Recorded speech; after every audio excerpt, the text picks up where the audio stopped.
वहाँ गाय को झूम दे और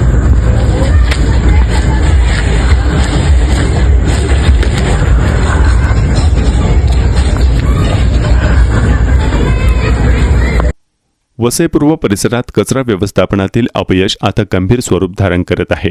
वसई पूर्व येथील भोयदापाडा डम्पिंग ग्राउंडमध्ये मागील काही काळापासून कचऱ्याच्या डोंगरांना लागणाऱ्या आगीमुळे स्थानिक नागरिकांचे जगणे अक्षरशः कठीण झाले आहे।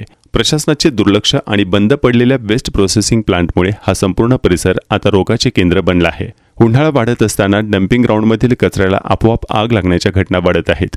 या आगीतून निघणारा विषारी धूर आसपासच्या रहिवासी वस्त्यांमध्ये इतक्या प्रमाणात पसरला आहे की लोकांना श्वास घेणे देखील कठीण झाले आहे। स्थानिक नागरिकांना डोळ्यांची जळजळ, दमा, सर्दी, खोकला आणि तीव्र डोकेदुखी अशा समस्यांना सामोरे जावे लागत आहे। याचा सर्वाधिक परिणाम लहान मुलांवर आणि वृद्धांवर होतो आहे।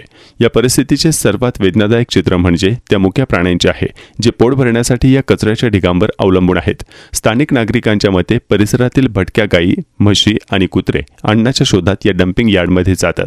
कचऱ्याखाली धगधगत असलेल्या आगीची त्यांना कल्पना नसते, त्यामुळे अनेक प्राणी गंभीररित्या भाजून जखमी होत आहेत। इतकेच नाही तर विषारी आणि प्लास्टिकयुक्त कचरा खाल्ल्यामुळे अनेक जनावरांचा जीव देखील जात आहे। आश्चर्याची बाब म्हणजे वसई विरार महानगरपालिकेने नियुक्त केलेले ठेकेदार कचरा तर टाकत आहेत, पण कचरा प्रक्रिया करणारा प्लांट अनेक महिन्यांपासून बंद पडलेला आहे। डम्पिंग ग्राउंडमधून बाहेर पडणारे दूषित प्राणी जमिनीत शिरपत असून त्यामुळे जलस्रोतही प्रदूषित होत आहेत। आम्ही नरकासारख्या परिस्थितीत जगत आहोत। प्रशासन झोपले आहे आणि आम्ही विषारी धुरात गुदमरतो आहोत। आता आमची जनावरे देखील सुरक्षित राहिली नाहीत, असं स्थानिक रहिवासी अब्दुल रब खान यांनी म्हटलंय। प्रशासन एखाद्या मोठ्या दुर्घटनेची वाट पाहत आहे का?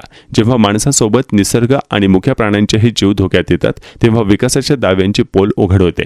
वसईतील नागरिकांची मागणी आहे की तातडीने घनकचरा व्यवस्थापन प्रकल्प सुरू करावा आणि लागणाऱ्या आगीवर नियंत्रणासाठी ठोस उपाययोजना कराव्यात। मात्र दुसरीकडे महापालिका प्रशासन केवळ बघ्याची भूमिका घेत असून टक्केवारी मिळत नसल्याने या प्रकल्पातील कचरा वर्गीकरण रखडले असल्याची संतप्त प्रतिक्रिया अतुल काकासाहेब मोटे यांनी दिली आहे। या डम्पिंग प्रकल्पामुळे या भागातील करदाते नागरिक काय नरक यातना भोगत आहेत याची जाणीव करून देण्यासाठी वसई विरार शहर महानगरपालिकेच्या आयुक्तांचा बंगला भोयदापाडा गावात बांधण्यात यावा, अशी संतप्त प्रतिक्रिया अतुल मोटे यांनी दिली आहे।